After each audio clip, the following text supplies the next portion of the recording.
ನಮಸ್ತೆ ಮೇಡಮ್, ನಮಸ್ತೆ. ನಿಮ್ಮ ಹೆಸರು? ಮಧು ಅಂತ ಸರ್. ಎಲ್ಲಿಂದ ಬಂದಿರೋದು? ಬ್ಯಾಂಗ್ಳೂರಿಂದ ಬಂದಿರೋದು. ಓಕೆ. ಅಲ್ಲಿ ಮುಂದೆ ನಿಂತಿರೋರು ಅರೇಂಜ್ಮೆಂಟ್ ಚೆನ್ನಾಗಿದೆ, ಇಲ್ಲ ಅಂತ ಹೇಳ್ತಿಲ್ಲ. ಮುಂದೆ ನಿಂತಿರೋರು ಸ್ವಲ್ಪ ಜರ್ಕೋಬೇಕು. ಅವರೇ ಅಡ್ಡ ಇದ್ದಾರೆ, ದೇವರೇ ಕಾಣಿಸಲ್ವಲ್ಲ ಸರ್. ನಾನು ಎರಡೆರಡು ಸತಿ ಟಿಕೆಟ್ ತಗೊಂಡಿದ್ದೀನಿ ಸರ್. ಒಂದು ಆನ್ಲೈನು, ಮತ್ತೆ ಕಾಣಿಸ್ಲಿಲ್ಲ ಅಂತ ಇನ್ನೊಂದು ಸತಿ ಬಂದು ತಗೊಂಡಿದ್ದೀನಿ. ಎರಡೆರಡು ಟಿಕೆಟ್ ತಗೊಂಡಿದ್ದೀನಿ. ಅವರು ಕೋಆಪರೇಟ್ ಮಾಡ್ಲಿ, ಅವ್ರ ಜಾಗ ಬಿಡ್ಲಿ. ಎಲ್ಲರೂ ನೋಡಕ್ಕೆ ಬಂದಿರೋದಲ್ವಾ, ಎಷ್ಟೇ ದೂರದಿಂದ ಬಂದಿರ್ತಾರೆ, ತಪ್ಪಲ್ವಾ? ನೋಡಕ್ ದೂರ ಇದಾರೆ ಆ ತರ ಮನುಷ್ಯರ್ನ ಕೊಡ್ತಾರೆ, ತಪ್ಪಲ್ವಾ?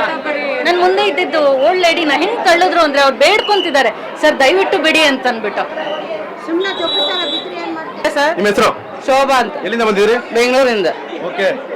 ಎಷ್ಟು ವರ್ಷದಿಂದ ಬರ್ತಿದ್ರು ಮೇಡಮ್? ಇದೇ ಫಸ್ಟ್ ಟೈಮ್ ಬಂದಿರೋದು. ಹೇಗೆ ಅನ್ಸುತ್ತೆ ಜಿಲ್ಲಾಡಳಿತ ವ್ಯವಸ್ಥೆ ಈ ಬಾರಿ? ಕಷ್ಟಪಟ್ಕೊಂಡ್ ಬಂದಿದೀವಿ. ಅಲ್ಲೊಂದ್ ಸೆಕೆಂಡ್ ಬಿಟ್ಟಿಲ್ಲ, ಹಾಗೆ ಹಂಗೆ ತಳ್ತಾ ಇದಾರೆ ಪೊಲೀಸರು. ಅದಕ್ಕೋಸ್ಕರ ಅಲ್ಲಿಂದ ಬರ್ಬೇಕ ನಾವು, ಹೇಳಿ ನೋಡೋಣ. ಒಂದ್ ಸೆಕೆಂಡ್ ನಿಲ್ಸ್ಬೋದಲ್ವಾ ಅಲ್ಲಿ ಬಂದ್ರೆ? ಅಂದ್ರೆ ಈಗ ಸಾಕಷ್ಟು ಲಕ್ಷಾಂತರ ಜನ ಬರ್ತಾ ಇದ್ರಲ್ಲ ಮೇಡಮ್. ಆದ್ರೂ ಒಂದ್ ಸೆಕೆಂಡ್ ನಿಲ್ಸಿದ್ರೆ ನಮಗೂ ತೃಪ್ತಿ ಆಗುತ್ತಲ್ವಾ? ತೃಪ್ತಿ ತರ ತಳ್ತಾ ಇದಾರಲ್ಲ, ಅದೇ ತರ ಹಾಕಿ